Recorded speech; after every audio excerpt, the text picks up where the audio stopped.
Alright, so in this case we've got a collision in two dimensions, which are always the most annoying momentum questions to deal with, thus far anyway. Hopefully they don't get much worse.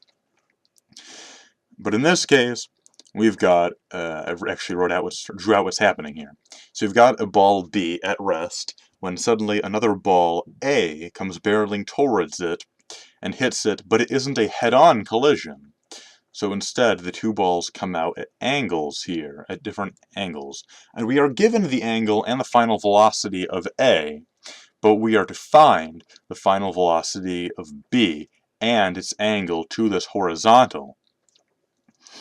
So you might be thinking, well, if we're given the initial velocity and mass of ball A, which we are, and we're given the mass of B, then shouldn't we be able to figure that out using the conservation of momentum formula here? Well, yes and no. The problem with just using this formula straight up is that this only applies when it's a head-on collision, or when all the momentum is being immediately transferred to the other ball. But since the balls are being hit at an angle, not all of that momentum is going to be directly converted into that kinetic energy. So, especially since we're not to assume the collision is elastic anyway. So this formula will not apply here. We will, however, still have to use a variation of the formula, since the conservation of momentum in general applies. But to solve this problem, we're going to have to use vector quantities. In order to do that, we're going to need to bring out our trig formulas here. So what I've written down here are basically the same thing as the momentum formula, but now I have the cosine and sine functions attached. If it isn't obvious, by the way, this funky looking symbol right here is a theta. And we're going to have to write two separate formulas, one for the x direction and one for the y direction. It's basically the same thing, ma va plus mb vb equals the va prime and vb prime, blah blah blah. Only I have the cosine and sines attached to it. The reason, if you're wondering why I chose cosine for x and sine for y, that's because, if you'll recall from trig, or whatever other math class you're in, assuming it's not Algebra 1, the cosine is what you'd use for changes in the direction of the x, while sine is for y components. However, even looking at these, we can already make this a little bit simpler. First of all, since our ball B is at rest, right off the bat we can cross this off because we know there is going to be no initial angular momentum in ball B. And second off, since at the start of the action, originally only ball A is moving in the horizontal direction, that means that originally there is nothing going on in the y direction. So we can erase this entirely and replace it with just a big fat 0, which makes the numbers much easier to work with. Oh, and another thing worth noting, since we're dealing with vectors here, is that since at the end of the collision the balls come out in opposite directions at opposite angles, there should be a minus sign between our two signs here, because one is coming out in the y direction. So that made our equations look a little bit better now. But what are we going to do with this? How are we going to use this to solve for our angle and velocity? Well, I'm going to argue that the easiest thing to solve for first is going to be this angle right here. But how are we going to do that? Well, it's a good thing that we're given an angle from the horizontal, because if you'll notice, since the horizontal with our velocity here form a right angle, and because both of our equations involve the cosine and the sine of the ball's directions, what this means is that if we're able to isolate the final sine and the final cosine value, then we'll be able to solve for this angle using tangent. Since, as we all know, the tangent of a right triangle is equal to its sine divided by its cosine. So in order to solve this problem, we're going to have to do just that. What we're looking for here is the tangent of theta b here at the end of its direction. So I'm going to write that as the tan b prime, since we're looking for the final angle, which is going to be equal to the final sine b prime over the final cosine b.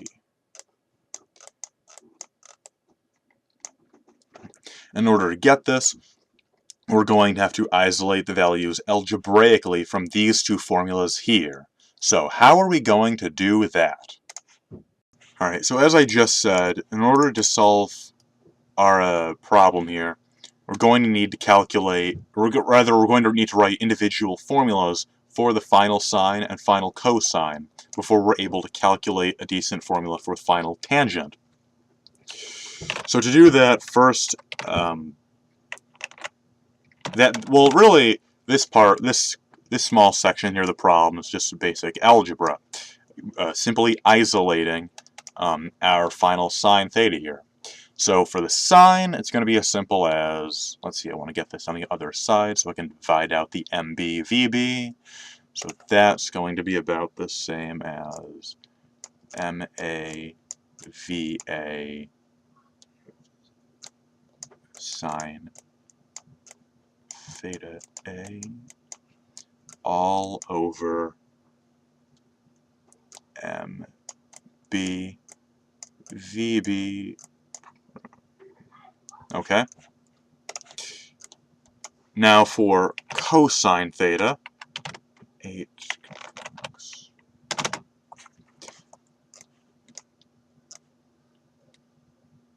so in this case, we've got a few more things here since you don't have a 0 at one end, so it's going to be a little trickier to work with. But let's see here. So if, once again, we're isolating the cosine prime here. That means that the MAVA prime cosine theta here is going to be moved over to this side, so that's going to be subtracting. Let's see what like terms there are.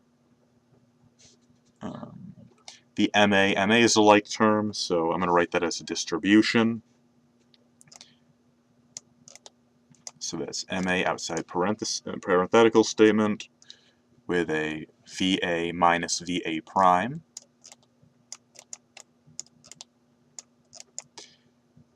By the way, I'm just going to say this right now.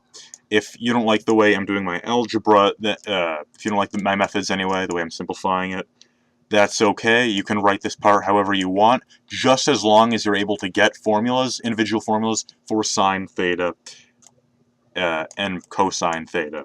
This is just the way I'm doing it. So in my case, so now we have a sine theta formula and a cosine theta formula. So what we're looking for here, remember, what we're looking for is a formula to get us the tangent of the formula, or tangent of the angle anyway. So if you'll remember, tangent is equal to sine over cosine, and we have the sine and cosine right here. So we got to divide this whole thing by each other, which on close inspection is actually not as scary as it looks, because we've got quite a few like terms here to cancel out. Like, we can immediately get rid of the denominator since they're both MB, VB prime, which is good anyway, because VB prime is right now an unknown, so we're not going to be able to solve for that anyway if we keep that in. The MAs can go. And yeah, so it looks like that's as good as we can get that for now. Meaning that our current, where we currently are anyway, is that the tangent of theta b is now equal to VA sine theta a over VA minus VA prime cosine theta a.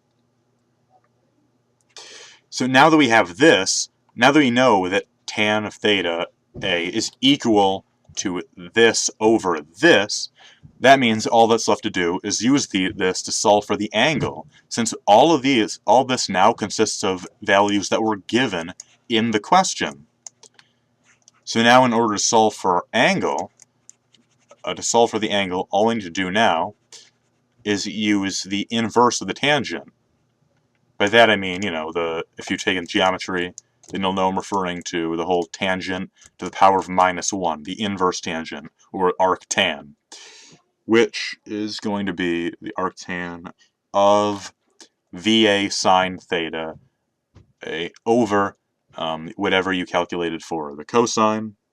It'll work that way.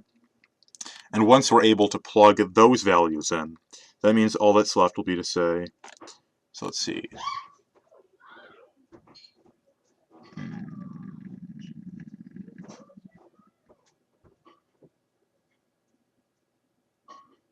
Oh, right, and this is a prime, by the way. Yeah, so I do recommend looking through algebra on your own to make sure you didn't make a mistake, because this was a final VA prime, though, so you wouldn't have wanted to copy my what I wrote exactly for that one part. Glad I caught that mistake. But let's see. So finding the inverse tangent for this over this, let me plug that into my calculator using the values we're given over here. So if we know that in this case, we've got 2.1 meters per second times the sine of a theta, so its angle of 30 degrees. And make sure your calculator is in degrees mode. That would stink if it wasn't. All over, not this part, but the initial VA velocity, so 2.8 minus the final 2.8 minus 2.1 times the cosine of the angle.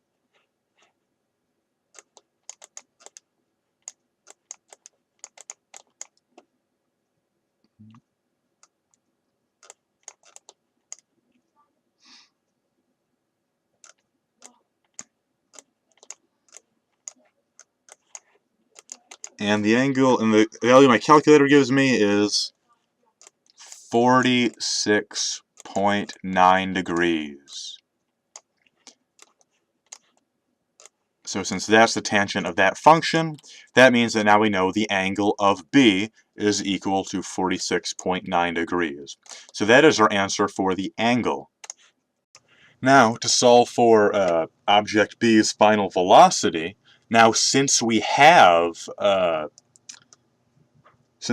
have the angle, the cosine theta prime or the sine theta prime, which is we determined was 46.9 degrees, now we can plug that in for this and rewrite either of these formulas to isolate VB prime, so that we can now solve for that as our only unknown variable now. So it doesn't matter which one you choose. I'm just going to go with the sine one, or yeah. So here VB prime is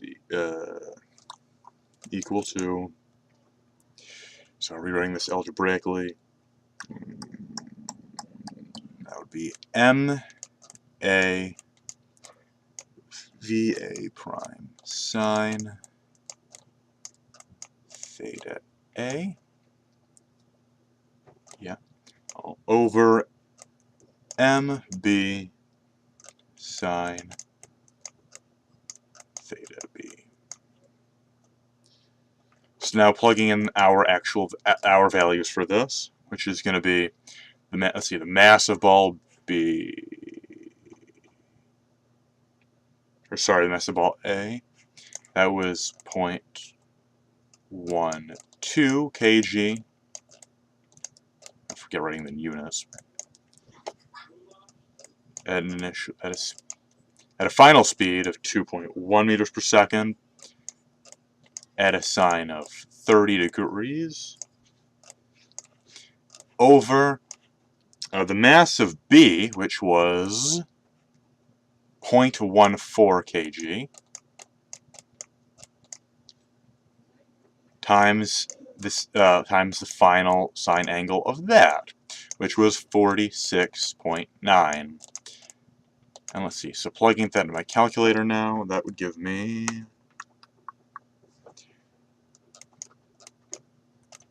1.23 meters per second.